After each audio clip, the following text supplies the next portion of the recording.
Hey everyone, welcome to another episode of New to Weeaboo. This is number 173 from May 27th, 2026. I am Nemesis and joined by Alcatraz. My voice is scuffed. Scuffed.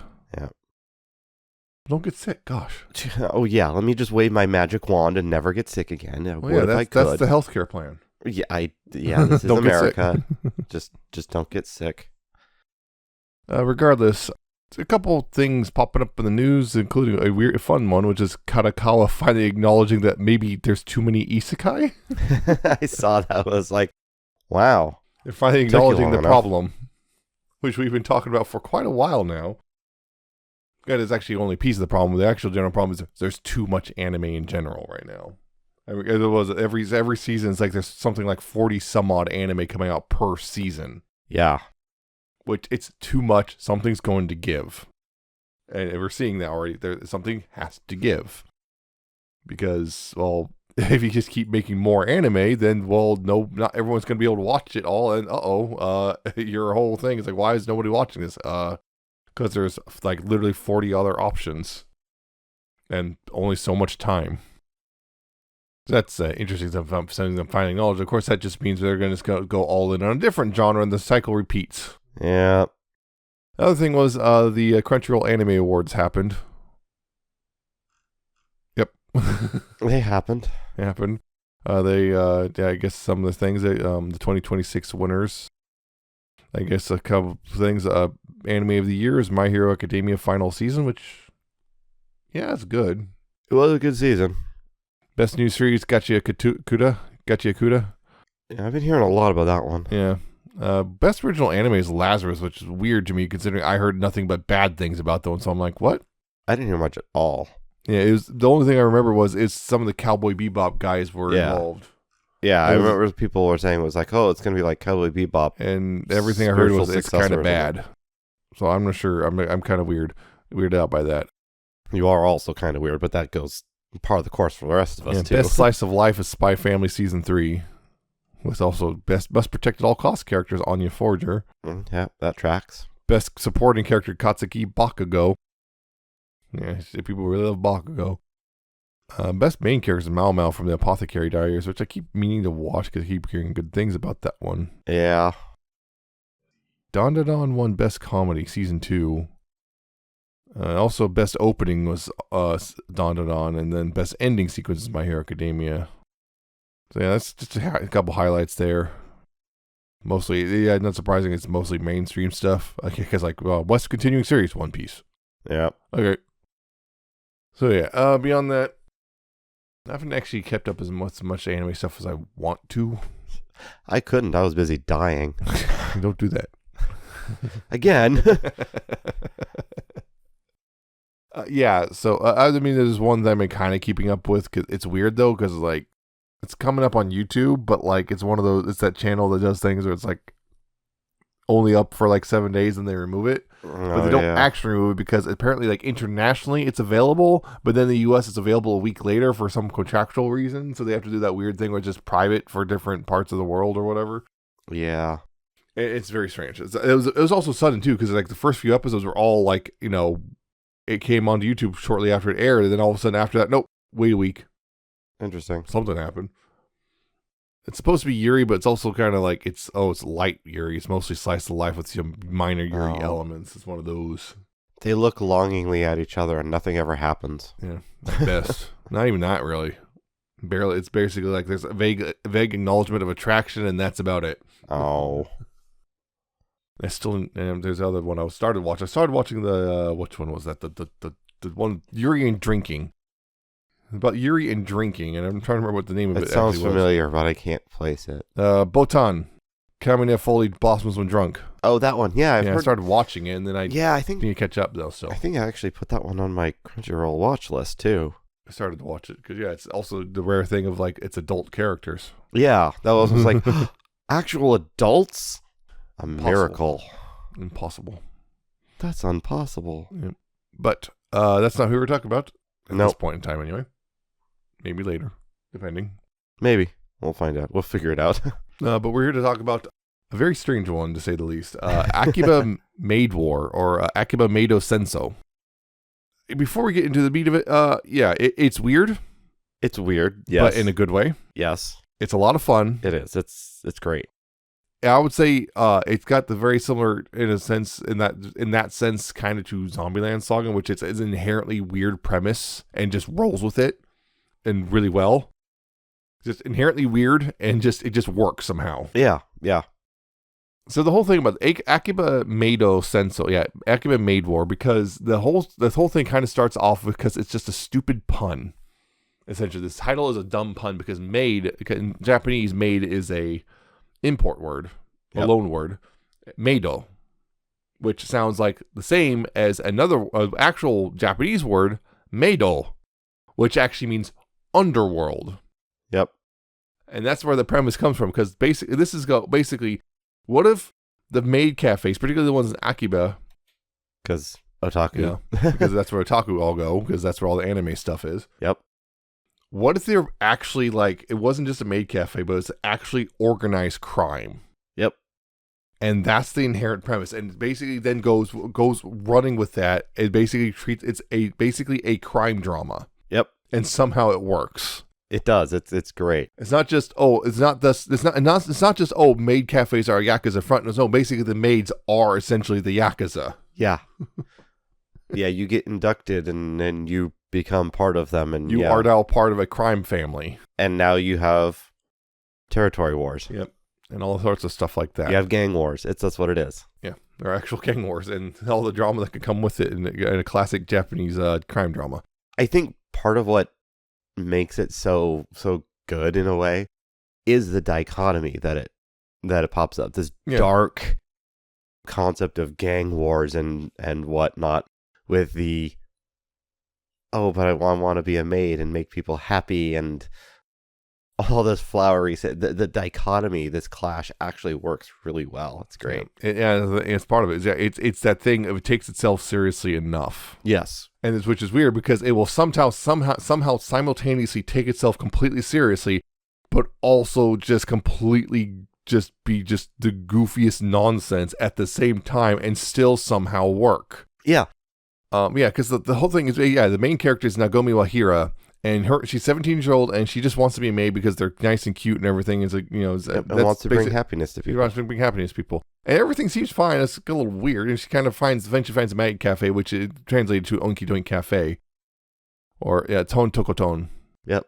Or High Dive translated to the Onki Doink Cafe. Apparently some people translate it to the Pig Hut, but Ton Tokoton is what it's called in Japanese. And it's kind of out of the way. Seems a little run down, but and one of the maids is a little rude to her. A little. Yeah. And the manager seems not quite all that, and it seems a little bit distracted. And then there's another maid who's joining who's 35 years old and named Renko Manen. She's 35, which is weirdly old for a maid. Because most maids of these places are usually college age, maybe up to 30 if they're kind of a lifetime.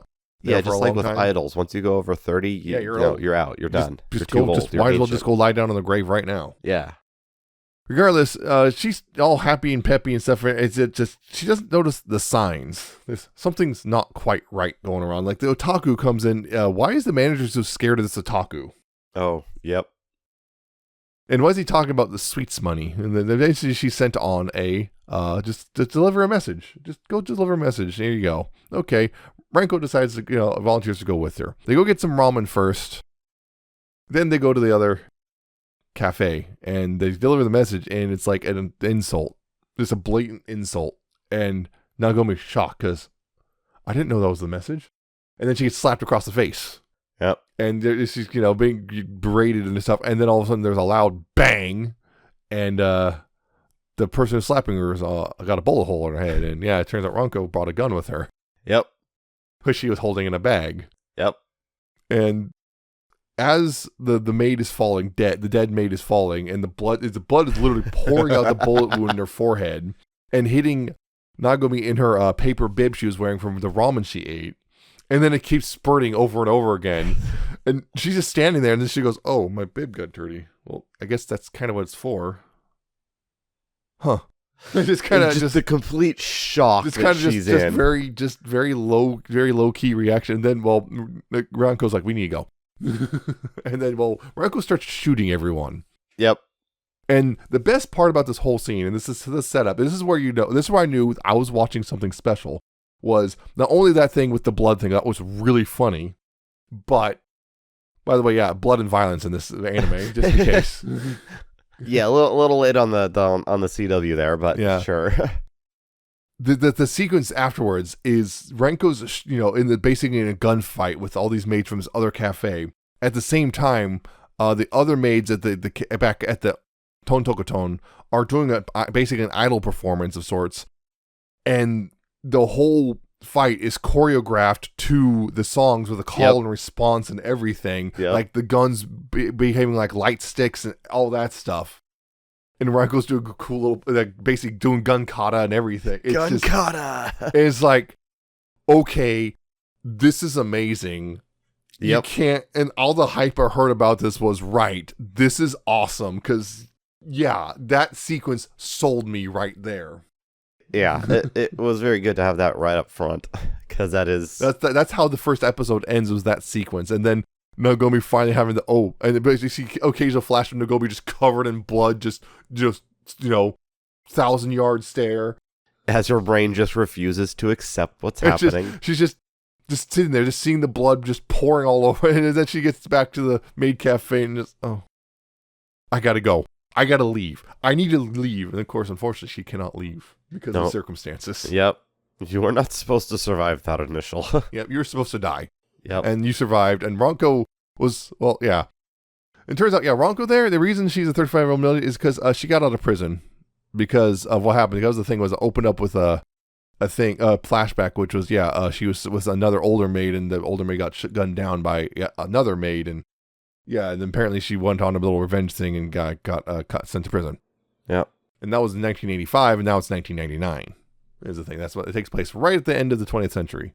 The peak of humanity. Which is also funny enough, because I actually wound up, by coincidence, seeing some videos about the Yakuza. And how they're kind of falling apart right now in Japan, because in the 2000s and 2010s, the Japanese government really started cracking down on the Yakuza. So, this is basically, if you're looking at this as these maids here are basically the equivalent of Yakuza in this universe, this would be right before the big crackdown.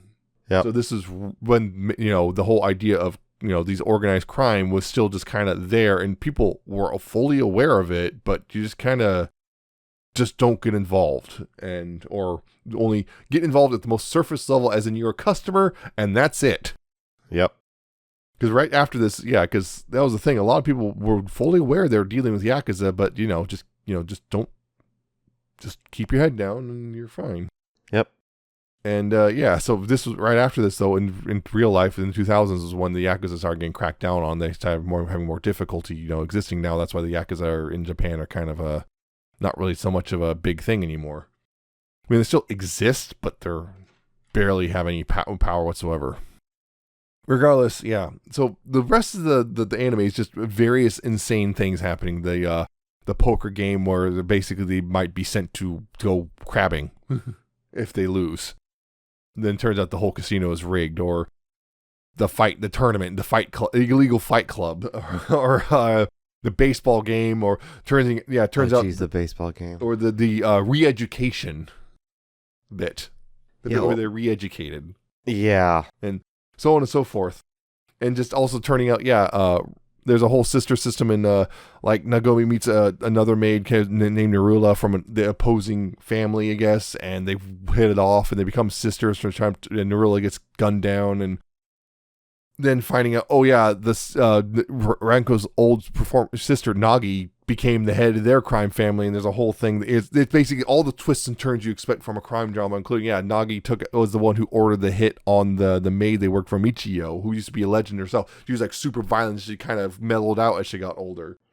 And then she, because Nagi just was upset about that, so she ordered the hit, and that was the thing. And then she was sent to the head of the crime family, and there's a whole thing there. And the whole thing with... And then there's the panda. Okay, I was about to say, and then there's the panda. Okachimachi. Yeah. Yeah, because that ties into it. It turns out that the panda that's been there the whole time happens to be the one who shot and killed Michio. Yep. And she's trying to make some amends of sorts. Yeah.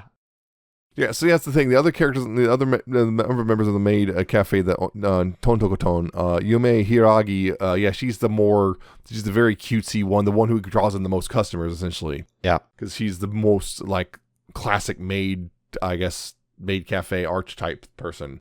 Yep. Very cutesy, very idol-like, knows the game. But that's the funny thing, like, when she's not on the clock, very different person. Very different person. That facade drops pretty quick. She's all cutesy, and then she's dead serious, sarcastic, surly, all that stuff. Yep. After expecting her to start, pull a cigarette and start smoking. Yeah. Of course, the problem is that probably ruin her voice, and she knows she can't do that. Yeah, can't do that. There's also Shino Goto, who's basically a Gyaru, which is very unusual for a maid, but yep, it works, I guess. She's the one off, and she goes, "That's really funny." Something weird, just insane happens. She goes, "That's really funny." Yep. Like someone dies. That's funny. Of course, there's the manager Yasuko Yaigashi, who absolute again, fail girl. Fail absolute girl. Somehow, girl. I don't know how she became a manager, but fumbled her way to success somehow and fail girl. Yep. Just somehow this maid cafe's still in one piece despite her. Yeah. As at one point they actually point out like that person who comes in to re-educate is like, no, get out. You're just dragging this whole thing down. Get out. And then there's the panda Okichimachi. Just kind of sits there being panda. Yep. And says nothing until the very, very, very, very late in the anime. Then eventually, you also get a new hire named Zoya, who's a Russian immigrant, and she's someone who fought Ranko in the Fight Club.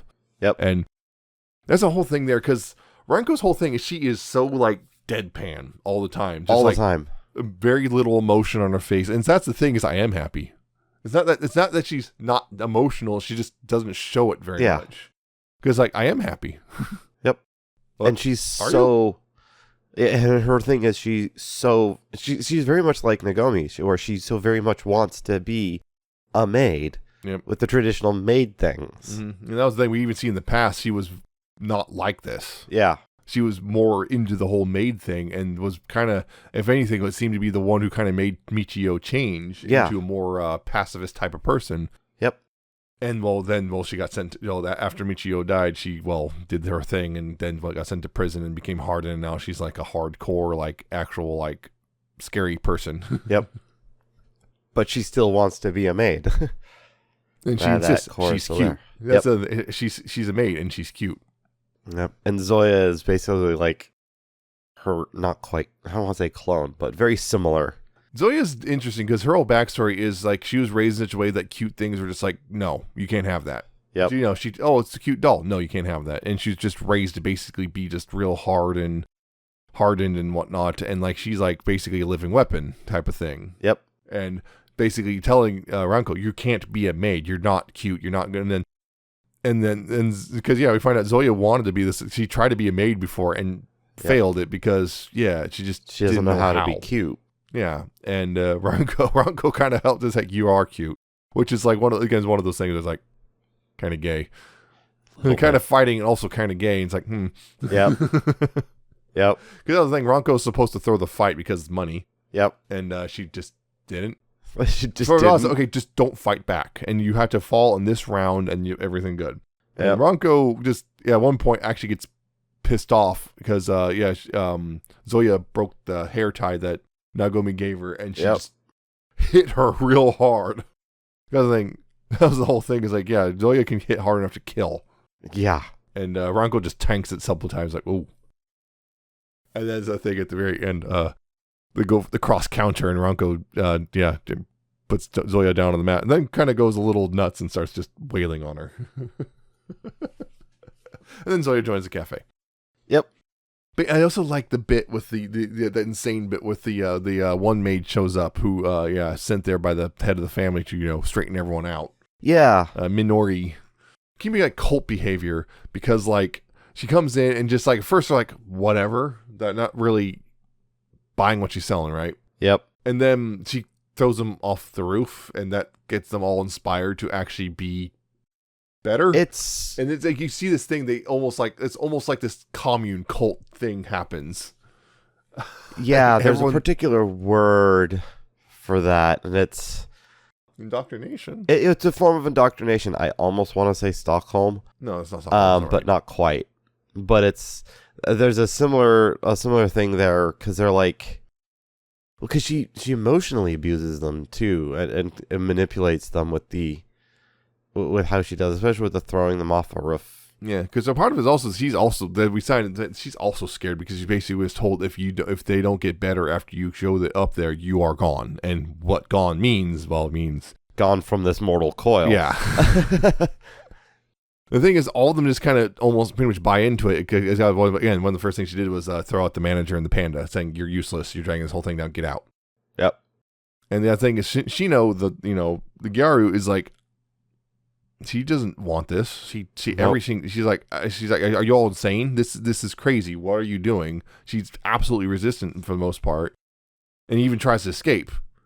And the funny thing, I love that bit where she pulls the vent thing or whatever off the window, and then look, there's the manager of the panda rummaging through the trash, and like, oh hey, you want to join us? And then just puts the vent back. Nope. And that's the other. We see Shino without her Gyaru stuff, her hair back to black, all that stuff, and she gets complimented how much better she looks by the Minori. Anyway, the whole thing, and then eventually turns out, oh yeah, no, she was just playing along. Yeah. Because also that was the thing, Ranko was playing along. Because Ranko didn't look like she was buying into it, but she didn't. And then she got a rocket launcher. Again, don't ask questions. Don't ask questions. They're organized crime. They know how to get these things.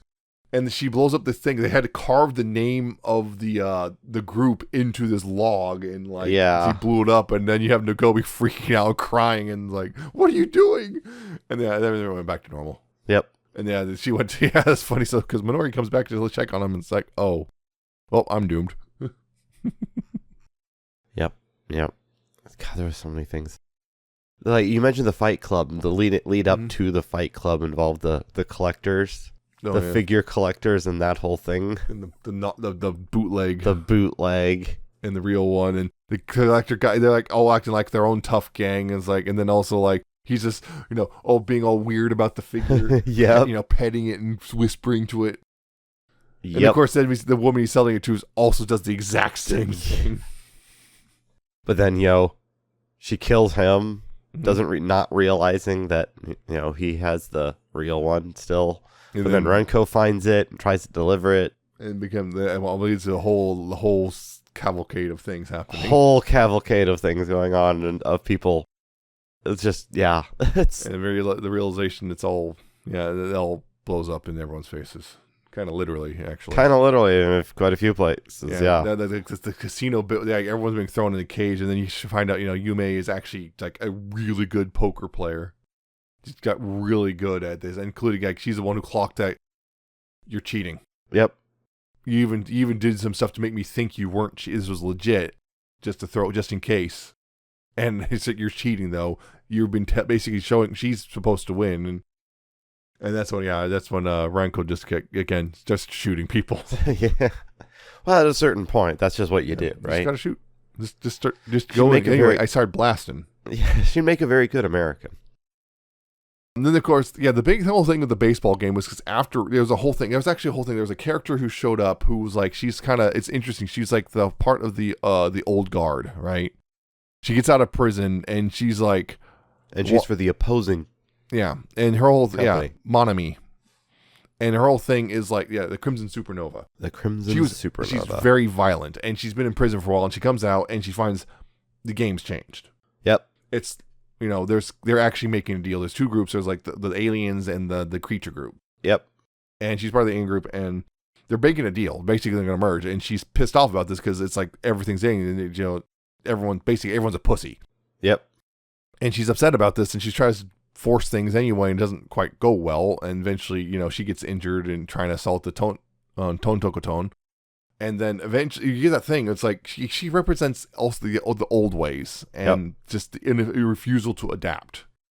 And just basically, you're seeing that all these like the upper members of this group, when she comes back, they're all there's like 9 of them. They all have their guns pointed at her. It's like they're that scared of her. Yeah. And they just all unload into her. And even then, she still lived a few seconds longer just to say one more thing before she fell to the ground. It's like, dang. Yeah, she's hardcore. Which led, eventually the merger, which of course, because of all this nonsense, led to the merger being a worse deal for them. and now they're basically subservient. And yeah, then the leads that's a friendly game of baseball to show everybody's on good terms now. Yep. And initially everyone's like, we're gonna cheat like crazy. Of course. Yeah. And then Nagomi, just by herself, her sheer spirit for actually, playing a good, clean, honest game of baseball gets them all kind of like, I actually just kind of want to play baseball. Yep. And they start actually playing less legit. For most of the game. And then all of a sudden, the mascot for them, Axolotl? Yeah, Axolotl. That's what it is. Axolotl. Yes. Which is something completely different in Japanese. I don't remember what it is now. Yeah, I have no idea. But it's Axolotl. Yeah, Axolotl. The mascot comes up and stabs the manager of the baseball team / the former leader of that group. Kazui Ugaki stabs her towards the end of the game. And I guess we got to end the game now because we got 2 corpses. No, they're just no, they're fine. They're fine. See, we can Bernie's them. Yeah, they actually did that. And Nagomi seems to kind of buy it, which is weird. Nagomi, as we've seen from the beginning, has this weird ability to just kind of block things out, block things she doesn't like for a while. Or regardless. So they finish the game, including having the, a little singing at the end, and you have these corpses, just horrifying looking corpses, just being propped up by people. Yep. It's just that's funny in of its own right. And then you have the weird thing where they have this weird maid race thing. Yeah, it's fixed, and they have the big festival, and again they're put by the toilets, and they're told say know your place. Yep. Because they're supposed to be at the bottom because they're pigs, and then they won anyway, and they have to again you have Nagi there pretending everything's fine, even though the lions are supposed to win. And yeah, it's a whole fun time. Because there was a thing whoever wins gets a special prize trophy and whatnot. Also brings in a lot more customers. Yes, it does. So because Nagomi won, I guess what you get about a lot of customers, and it looks like basically it's guess what? Your cafe is no longer part of the group. Yep. We're removing you. And that's a big problem because now you're not longer have protection. You're outsiders. And that's a problem. Yep. Especially because how many other cafes they've pissed off. They completely wiped out that one cafe in its entirety. The rabbits, I think. Was it the rabbits or the sheep? Yeah, 1 and 2. There's also the bit, Ranko's birthday. She's turning 36. And turns out her birthday is the same day as some really popular maid, and so nobody wanted to go against it because and eventually had her own little birthday party, and everyone's pretending kind of writing it, kind of being jerks about it, except for Nagomi, who's like, "What the hell?" Yeah, what the hell? And then turns out, oh no, that was all an act because they were out and getting her a cake and everything, and we're gonna make it a surprise. It was really nice in the end, but things went south. Yeah. Because Nagomi was trying to figure other things out, went with Ranko to that was the friendly associated cafe they went to go get help from. Yeah, and that's when they went wound up in the pool of blood. Wait a minute, it's tomato juice. Yep. Oh, that's okay. Wait, we're still gonna drown. Yep. Because it turns out because they went, hey, we want to do this thing. Let's get some ideas from an associated cafe who's part of the same group, and also see if they can help advertise it. Yeah. It turns out, that's the group that's, the main... who has her own birthday thing going on. At the same day. And apparently she's like, no, I'm the only one who gets to have a birthday on this day. Yep. Only me. Only me. And, traps him in the vat and starts filling Karoko. it up. I don't think that cafe exists anymore. She met a grisly end. And that was the guy who he kept frequently appearing. He kept getting Ranko, asking for Ranko for often, and he kept appearing over and over again. And then eventually, that was a big thing, was the panda, Okachimachi. Okachimachi. Venge reveals that, she talks to Ranko, saying, he did the same thing to me. He's an assassin. He's going to kill you. Yep, and it turns out that he was actually assigned to kill Ranko by the leader. Yep, her former sister Nagi. Yep. And he's also revealing that she was the one who killed Michio all these years ago. And the funny thing is she takes off the panda head comes off, and you can see she's still got the maid headband on. It's like, what? you still wearing that? What's it smell like? That's just like when she takes that the panda head off. I can just imagine Release the Kraken. Exactly, release the Kraken. The smell. Just throw her in the water right now. Well, I would kind of hope that maybe when everyone leaves, she at least bathes or something. Yeah, when no one else is around. Regardless, it's like, so yeah, she tells her that, and then the thing was later on we see the assassin. He's walking down the street, and Panda Girl there shoots him, and then we find out the tragedy, which is because he told Ranko to meet him somewhere. Yep, train station. Town. They're gonna leave. And turns out he was serious. He was. Yep, that's the tragedy. He had a ring for her. He wanted to leave with her. She was the one who convinced him to just give up this life. And yep. Yeah, of course, the thing, Akachimachi also, again, she had her own personal vendetta there because, he tried to kill her. Yep. He did the same thing to her, and he tried to kill her. So twice did she kill someone close to Ranko. Yep. Twice. So Ranko just went back to the cafe sad. Yep. That's the other thing was, oh man, after all that, then they got Nagomi and Ranko out shopping together, and then one of the maids from one of the cafes stabs Ranko in the back and kills her. Yep. Nagomi does not take this well. Nope. Nagomi goes down a really dark path and comes all badass. Yep. Oh, yeah, because that's another part we didn't even talk about, the ninja. Oh, yeah, the ninja thing, too. Yeah. She went to a ninja cafe for a while because she's not a maid. She's a ninja, and she hated it. But, yeah, she eventually went back because, yeah. But she kept her skill set. Yeah. She got a really good ninja skill set somehow, suddenly. And also... she kept that. Yeah, and also, yeah, she was going down. She actually, did some violence. Yep. And then kind of lost it for a while because, yeah, she was in mourning. Yep. She lost her best friend, possibly? Yeah, I would say best friend. Those two are definitely roommates. Close. They were literally. They literally shared a room. But she had the black outfit and everything from mourning too. Yeah, everyone they had the black maid. Those black maid outfits are just hilarious. It's like not a nice strip. Nope, maid outfit. And that was the thing was we see Nagi. That's interesting. Nagi there. It's like we see she kind of is losing it. Because as time goes on, she's going between, I'm going to destroy this cafe, I'm going to let everything's fine. No, I'm going to destroy it. And as a part of it, it seems like Ranko's rejection of her kind of set her off initially. And then like Ranko's death, which she didn't, because she wanted Ranko spared, Ranko's death kind of then set her off. Okay, I'm going to destroy this maid cafe. Like goes in there with an army of maids. And like, it seems like, they're going to set up, right? It's like, they're going to set up basically for one big holdout. And nope. Said they just kind of act like it's normal customers, and then Nagi's like, okay, I'll humor them. They'll die at the end anyway. I'll just let them. Yep. I guess I'll give them the dignity of dying the way they want to. I guess. Yep. And then Nagomi's performing, and then Nagi just shoots her. Yeah, it's like I think he was having some like memories at the same time or something. There's the whole thing there because the whole thing that Nagi's going through and. Although, was that before or after she shoots one of her own people? Yeah, she shoots one of her own people at one point because she starts to question. It's the thing, it was like the underlings are starting to question leadership because leadership has clearly lost it. Yep.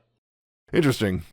A leader who's clearly lost it and going back and forth between two different decisions, and everyone around them clearly realizes that the leaders, lost it and they're too scared to actually do anything. Huh. Anyway, so yeah, She eventually shoots Nagomi, who just then kind of just tanks the hit and just keeps performing. Just keeps going. And it's like impressive. It's everyone's kind of gives her a polite, kind of begrudging applause. Okay, yeah, that was impressive. And then Nagi still's like, no, and then shoots her again. It's like, oh crap. Wow, okay. And it looks like Nagomi's going to die. And then, the panda just because earlier the panda was sharpening a bamboo. No. What happens is, the first thing that happens after that, because at the point after the performance, all of the other maids who are there, who went as the army, were now kind of on board with Nagomi. That's what I'm saying. But, gave her the polite applause. But then Nagi shot Nagomi again. That's what I said. And then one of the previous part of the same group that shot the leader during the baseball. Because shot her too. Shot That's Nagi. right, I forgot about shot her. And then suddenly a bamboo spear. Yeah, bamboo spear goes through. Yeah, just to finish the job. Yeah. Then that one just boom. And that's how it ends. And that's how it ends. Except wait, epilogue. There's a little epilogue at the final scene, which is like, it's okay. People want to talk about, didn't this place still be dangerous? Yeah, the maid cafes kind of changed and became legit over the years. Because and then we go into the, hey, look, it's the Ton Tokoton again. It's them again. And then like this one maid's like, this maid she said she's 35. It's kind of old for maid. No, this maid's special. And then hey, look, it's Nagomi in a wheelchair, but she's alive. But she's alive. Clearly older too, but yeah, she's alive and she's happy and yay. Yep. Somewhat happy ending to it. Yeah, somewhat of a happy. That's the thing about the crime drama is like basically there's a good chance that one of the main characters is going to die in a horrifying fashion. Yep, and this one was Ranko. It wasn't really horrifying, but it was still bad. I mean, it's pretty bad Stabbed bleeding in the back. out like that. Well, stabbed in the back is less horrifying than anyway. Gunned down by 30 people and riddled with bullet holes. Still dramatic and very unexpected too. Yes, because they're just everything's fine. Everything's fine. They're at the street in the shopping, and then all of a sudden, bam! And there's all what Ranko? What goes wrong? And then yep. I think it was the same, and that the maid that stabbed her is the one that shot Nagi at the end as well. I think it was the same maid. I have to double check that. And I think it was part of that one group. Yeah, there was. She was definitely the one who stabbed her was definitely part of the group. Who was like, basically, we're not creatures. Yeah, again, it's kind of wild and weird. I mean, there's a whole bit in the baseball game. They just brought in some Portuguese guys who had no idea what was going on. Yep. Just to fill out the team. And they're just kind of doing these weird dances. And like, okay, I don't know what the hell that's about. Yeah, it's a trip. It is an absolute trip. A lot of fun. The only thing I wish to a degree, it's very much focused specifically on Nagomi and Ranko. Yume, Shino, Zoya, Yasuko, all just kind of like mostly support characters. They have their moments. Zoya has some fun bits too. Yep. But she's kind of mostly just she was once. Yeah, what's the thing? Once the Fight Club episode is over, Zoya didn't really have much to do. Yeah. And she was, kind of also also hard to know what to do, kind of able to, fire a gun and all that stuff. Yeah. Yeah, Shino's the funny thing. Whenever the fighting broke out, Shino was like, didn't really. Yeah, she's kind of was kind of almost useless. You make it seem to somewhat handling herself. Yep. But that's the thing. Also, Yasuko's just useless all the time because it's Yasuko, and she's just. There was that one bit towards the end. She seems like actually she was coming around on something. Wasn't she the one who shot the maid right as they're doing that surrender? They're surrendering and shot one more. The thing was like, okay, we're calling off the attack now, and then she shoots one, and okay, and then she starts to do no more fighting. It's like, okay, there's also the ramen guy Taisho, yeah. He's like, giving them all wisdom, sometimes giving you ramen just when you need it. And I think he was also the gun supplier for Ranko sometimes. Yep. Often he was the gun supplier, then he got killed by Nagi. Yep. Just gunned him down because he's talking to her because he knows who she is, and he's remembering, and then bam. Okay, cool. Loose ends, I guess. So she was 17 in 1999. Is 35 at the end of the epilogue after everything, everything went legit. So yeah, that would be another 18 years later. So 2017 was when the epilogue took place. Maybe 2018, depending on the time frame. Which is funny considering this aired in 2022. So yeah. Makes me wonder if there was a bit of a development hell going on or something. Yeah, I know this is an anime original. This was not based on an existing work. I mean, generally, it's way fun. And also on top of this, this presentation is amazing. The animation tends to be surprisingly good at times, considering what you're getting. There's one where stuff like this sometimes just kind of gets no budget. But this one seemed to get a budget. Also, the music's great. The OP and the ED are great. It's a lot of the music is very stylized, again, to be more like the crime drama stuff. But of course, the OP is a bit different. But yeah, the ED is great because it's just this. It's Ranko doing this very very slow kind of soulful song, but to hear this phrase "moi moi kyun," it's like, okay. It's great. It's a lot of fun. It's off the wall in the best way. Again, much in the same vein as Zombieland Saga. Yeah. Yeah. There is a lot of similarities there. Basically, the absurd anime original takes a weird concept and just makes it work. And so basically, I guess, centered on a group of girls in a weird situation. Yeah. Just wrapping things up. So this was done by PA Works. Oh, funny enough, yeah, I'm looking at some producers. There's a very familiar name there, Psy Games. Yep. Yeah, PA Works. They have done Angel Beats. Angel Beats. They did Another. Remember that one. Sakura Quest. Musume Pretty Derby Season 1 and 2. The Aquatope on White Sand. Yeah. And Mayonaka Punch. Which is another one I need to they also did some stuff with... Oh, wait. They did the Miku movie. Prosekai. It's some Miku stuff. Yeah, it's some Prosekai stuff. Yeah, that's the studio. And so, there's a lot. Okay, here's the thing. There's a lot of characters in this thing. So I had to make a decision. There is a lot. So I had to make a decision. So I'm focusing solely on the people who work at the Ton Tokoton, okay? That's it. Nobody else. Because, again, there's a lot. There's a lot. A lot of them are kind of important to some degree, so I had to make a decision. Because otherwise we'll be here for another hour. So, Nagomi Wahiro is played by Reina Kondo, who played Kotsumi Kawaso in Kimono Friends, Hana Ichinose in Slow Start, Nikaido in Dorohedoro, Sakuya Kurobana in Love Live Nijigasaki, Hiyori Kazano in The Idolmaster, and Hina in Girls Band Cry. You know, the former band person that best friend of the main character. Yeah. Who kind of then reunited, yeah. Ranko was played by Rina Sato. He played Yuki Kusakabe in To Heart 2. Haruka Minami in Minami Nikei. Hino Rei, aka Sailor Mars, in Sailor Moon Crystal, and all the Sailor Moon stuff forward. Makoto Nijima in Persona 5. And probably one of the more famous roles, Mikoto Misaka in Raildex. Kind of wild considering you to hear the difference in those voices and go, whoa. Yeah. That's quite a difference. Yeah. Yume was played by Minami Tanaka, who played Mary Satome in Kakaguri, Nako Sunao in Hitori Bochi, Mebuki Kusunoki in Yuki Yuna, Kanoko Mamiya in Yuri Is My Job. It's almost like we've seen this one Yeah, before. and Lily Hoshikawa in Zombieland Saga. Lily. Yep. Yeah, we know this one. Yeah, Shino is played by Tomoyo Kurosawa, who played Itsuki Inubozaki in Yuki Yuna, Tsuki Watanabe in Love Live Sunshine, Swindler in Akudama Drive, Naomi Orthman in Metallic Rouge, Amate Yuzuhira in Gundam GQ, and Kumiko Omae in Hibike Euphonium. Zoya's weird. Zoya is played by Jenya Davduk, which is pretty much mostly minor Russian characters in various things, and also apparently has done some Russian language support for other anime as well. So yeah, that's the thing. Zoya's Russian, and she actually has an authentic Russian accent because she is in fact Russian. Authentic Russian. She's a Russian woman, so yeah, yep. That explains that.